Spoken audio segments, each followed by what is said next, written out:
पश्चिम बंगाल चुनाव 2026 ने भारतीय राजनीति को झकझोर कर रख दिया है। ममता बनर्जी का उबिद कीला ढह गया है।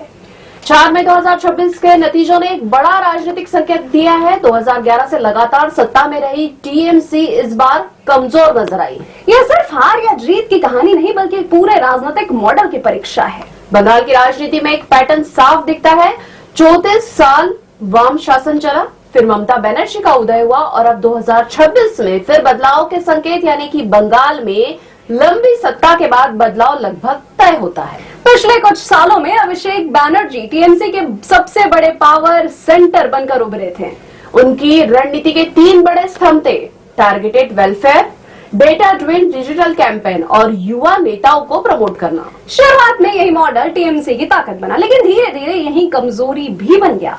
और अब जानते हैं कि क्या हुआ बैकफायर। चुनाव के दौरान कई बड़े आरोप भी सामने आए, जैसे भ्रष्टाचार के आरोप, परिवारवाद का नैरेटिव और पुराने कार्यकर्ताओं की नाराजगी। नतीजा ये निकला कि जो नया चेहरा था वही विश्वसनीयता का संकट बन गया। ममता बनर्जी इस नई किस्म की राजनीति का से तालमेल नहीं बैठा पाई। ममता बनर्जी की राजनीति सादगी, भावनात्मक जुड़ाव और जमीन से कनेक्ट हमेशा रही। लेकिन अभिषेक का स्टाइल था आक्रामक, रणनीतिक और मैनेज्ड, और यही बना सबसे बड़ा अंतर और शायद यही चुनाव पलट गया। दूसरे कुछ और कारण भी ममता के हार के रहे, जैसे 15 साल की सत्ता और जनता की नाराजगी, कच मनी के आरोप, बेरोजगारी और लोकल स्तर पर शिकायतें। यह साइलेंट गुस्सा वोट में बदल गया। और जहां तक बीजेपी की बात है तो 2021 की हार के बाद भी बीजेपी ने हार नहीं मानी।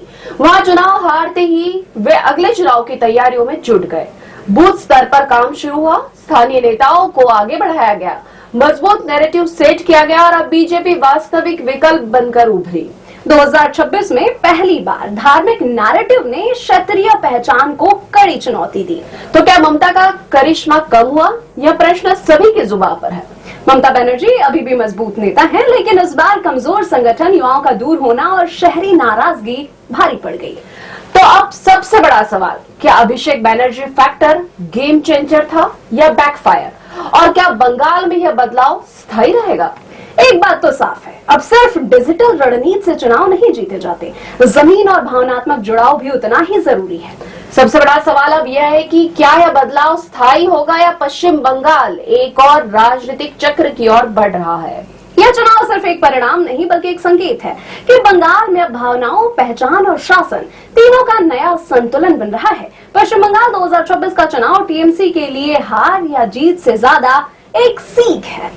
और सिर्फ आधुनिक रणनीति और डिजिटल ताकत पर्याप्त नहीं, राजनीति में भावनात्मक जुड़ाव और जमीनी भरोसा उतना ही जरूरी है। यह स्पष्ट है कि बंगाल की राजनीति अब एक नए मोड़ पर है, जहां नेतृत्व, नैरेटिव और नेटवर्क तीनों की परीक्षा साथ साथ हो रही है।